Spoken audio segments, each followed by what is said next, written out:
Welcome back to middle education. Finally कक्षा 9वीं के विज्ञान का प्रश्न पत्र वायरल हो गया।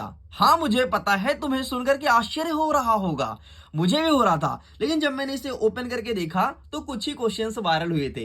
एंड फाइनली फटाफट इस वायरल पेपर को जल्दी जल्दी पढ़ लो अगर आप एग्जाम में टॉप करना चाहते हो तो। और विज्ञान टफ भी लगता है ना तुमको टफ भी लगता है ना, तो चलो मेरे फ्री फायर लवर्स हम शुरू करते हैं और फटाफट एक रसगुल्ले की तरह विज्ञान के पेपर को चट करके और खा जाते हैं और अच्छे से सारे प्रश्न को याद कर लेते हैं।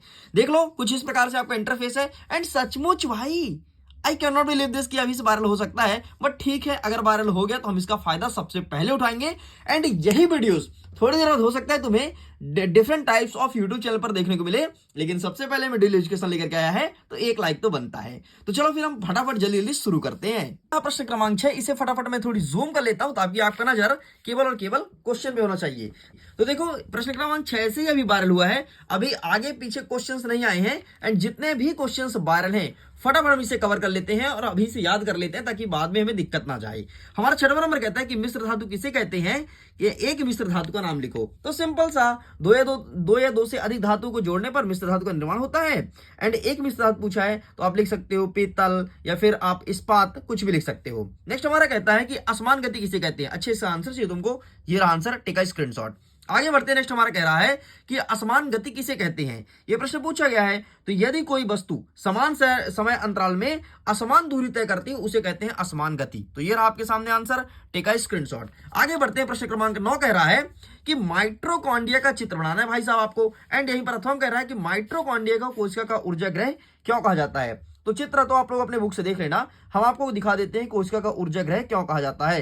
लेकिन अगर चित्र देखना है तो ये चित्र मेरे पास अवेलेबल है, टेक अ स्क्रीनशॉट। एंड कोशिका का ऊर्जा ग्रह क्यों कहते हैं, इसका आंसर अवेलेबल है। आगे बढ़ते हैं। नेक्स्ट हमारा कह रहा है 8वां नंबर कि अमीबा अपना भोजन कैसे बनाता है।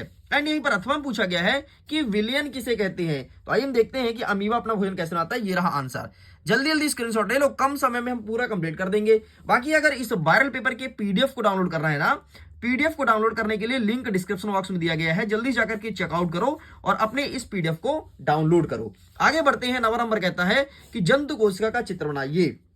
तो हम दिखा देते हैं जंतु कोशिका चित्र, ये रहा आपके सामने, इसका भी स्क्रीनशॉट ले लो, बढ़िया इस चित्र की अच्छे से प्रैक्टिस कर लेना। चलो आगे बढ़ते हैं। नेक्स्ट हमारा क्या कह रहा है कि अथवा में कि न्यूरॉन का नामांकित चित्र बनाओ। अब न्यूरॉन का चित्र बोला है तो भाई साहब न्यूरॉन को बनाना ही पड़ेगा। एंड ये रहा आपके सामने आंसर, ठीक है। आगे बढ़ते हैं। 10वां नंबर कहता है कि समसूत्री विभाजन और अर्धसूत्री विभाजन किसे कहते हैं, दोनों को समझाना है। प्रश्न आपके 2 नंबर का है। तो ये रहा आपके सामने समसूत्री विभाजन। एंड आगे बढ़ते हैं तो ये रहा आपके सामने अर्धसूत्री विभाजन, बस यही तुमको लिखना था। आगे बढ़ते हैं। अथवा में कहता है कि ऊतक किसे कहते हैं, टिश्यूज।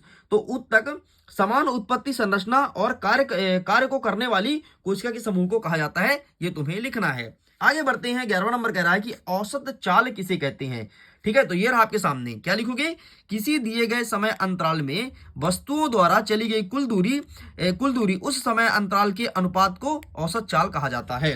आगे बढ़ते हैं। नेक्स्ट क्या कह रहा है अथवा में कि तंत्रिका ऊतक के कार्य बताना है। तो ये रहा आपके सामने तंत्रिका ऊतक के कार्य, क्या लिखोगे, तंत्रिका ऊतक का प्राथमिक कार्य उत्तेजना को प्राप्त करना और आवेग को रीढ़ की हड्डी और मस्तिष्क तक भेजना, ये होता है उसका मुख्यतः कार्य। आगे बढ़ते हैं। 12 नंबर कह रहा है कि दूरी और विस्थापन में अंतर बताओ। ये रहा है आपके सामने दूरी और विस्थापन में अंतर, आप इसका भी फोटो खींच लो, ठीक, बढ़िया, इसे भी लिख के चले आना। क्लियर हुआ, हाँ, टेक अ स्क्रीनशॉट। आगे बढ़ते हैं। नेक्स्ट कह रहा है अथवा में कि चाल और वेग में अंतर बताइए। चाल और वेग में अंतर पूछा गया एंड इसका आंसर मैं दिखा देता हूं, ये तुम्हें लिखना है, चाल और वेग में अंतर, ठीक है। एक सेकंड थोड़ी क्लियर हो जाए, ये तुम्हें लिख के कंप्लीट करना है। आगे बढ़ते हैं। नेक्स्ट हमारा 13 नंबर कह रहा है कि न्यूटन का तृतीय नियम बताना है, न्यूटन का थर्ड लॉ क्या है, ठीक है, ये चीज पूछा गया है। एंड यहीं पर हमारे अथवा कहता है कि न्यूटन के गति संबंधी द्वितीय नियम को बताइए। तो ये रहा न्यूटन का तृतीय नियम, फटाफट आप इसका स्क्रीनशॉट ले लो। मैं आपसे फिर से बोलूंगा, देखो क्वेश्चन पेपर अगर वायरल हो ही गया है ना, अच्छे से कर लेना, अगर गणित विषय की तरह और सामाजिक विज्ञान की तरह आपको टॉप करना है तो, ठीक है। देखो जितना वायरल होता है मैं सब कुछ लेकर के आता हूं, उसको पढ़ा करो अच्छे से। 14 नंबर कहता है कि मैदान में लुढ़कती हुई गेंद अपने आप ही रुक जाती है, ऐसा क्यों होता है, ठीक है, फिर ऐसा क्या रीजन है। तो ये रहा आपके सामने आंसर कि मैदान में लुढ़कती गेंद अपने आप रुक जाती है। क्या आंसर लिखोगे, मैदान में लुढ़कती हुई गेंद अपने आप रुक जाती है क्योंकि जमीन और गेंद के बीच घर्षण बल कम हो जाता है। यह बल गेंद की गति का विरोध करता है और धीरे धीरे उसी गति को कम करता है, आखिरकार गेंद रुक जाती है। चलो पेज को पलटते हैं भाई, आगे क्वेश्चन को देख लेते हैं फटाफट। नेक्स्ट हमारा कह रहा है अथवा में कि नमक डालने पर अचार खराब नहीं होता, क्यों? ऐसा क्या रीजन है कि नमक डालने पर भी अचार खराब नहीं होता? आंसर क्या लिखोगे? अचार में नमक डालने पर अचार खराब नहीं होता क्योंकि नमक एक प्राकृतिक संरक्षक का काम करता है। यह जीवाणुओं को मारता है और अचार को लंबे समय तक सुरक्षित रखता है। आगे कहता है नेक्स्ट, गलनांक किसे कहते हैं? एंड अथवा कहता है कि क्वथनांक किसे कहते हैं? तो ये रहा आपके सामने आंसर। क्या लिखोगे? जिस ताप पर ठोस पिघल कर द्रव बन जाता है उसे गलनांक कहते हैं, और जिस ताप पर द्रव उबलने लगता है उसे क्वथनांक कहा जाता है। आगे बढ़ते हैं। नेक्स्ट कह रहा है 16 नंबर कि बाष्पीकरण क्या है समझाइए। एंड यहीं पर अथवा कहता है कि टिंडल प्रभाव को समझाइए। तो आइए देखते हैं फटाफट बाष्पीकरण क्या है। ये रहा आपके सामने बाष्पीकरण, ठीक है, स्क्रीनशॉट, ठीक है, इसका जल्दी से स्क्रीनशॉट ले लो, बाष्पीकरण क्या है। एंड ये रहा आपके सामने टिंडल प्रभाव, आप इसका भी फोटो खींच लो। आगे बढ़ते हैं। हमारा 17 नंबर कहता है कि एक समान गति किसे कहते हैं?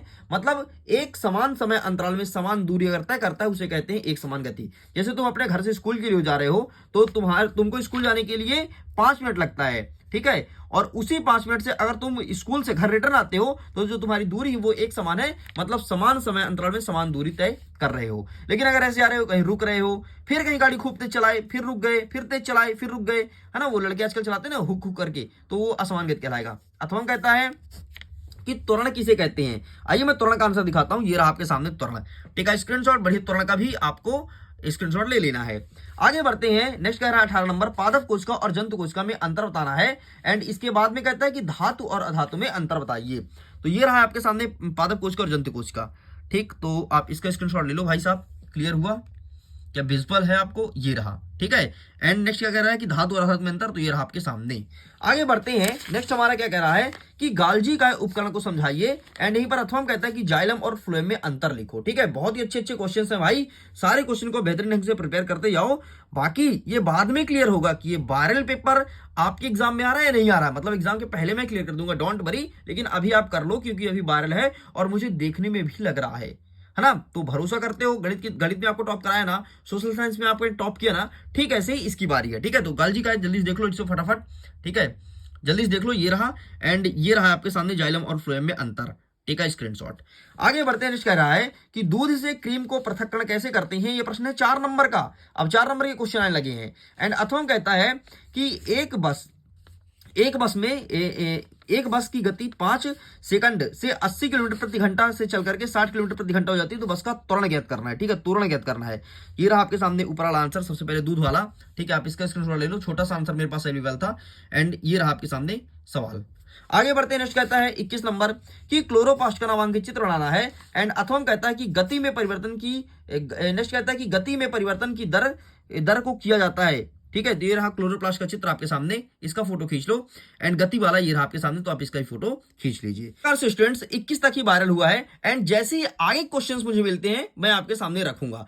तो अभी तक आपको मैंने 6 से लेकर 21 तक के सारे क्वेश्चंस दिखा दिया जितने वायरल हुए थे, और इन सारे क्वेश्चन को बेहतरीन ढंग से प्रिपेयर कर लो अगर आप अपने एग्जाम में टॉप करना चाहते हो। तो मैं वीडियो एंड करता हूं, पीडीएफ को डाउनलोड कीजिए। And thanks for watching, bye bye.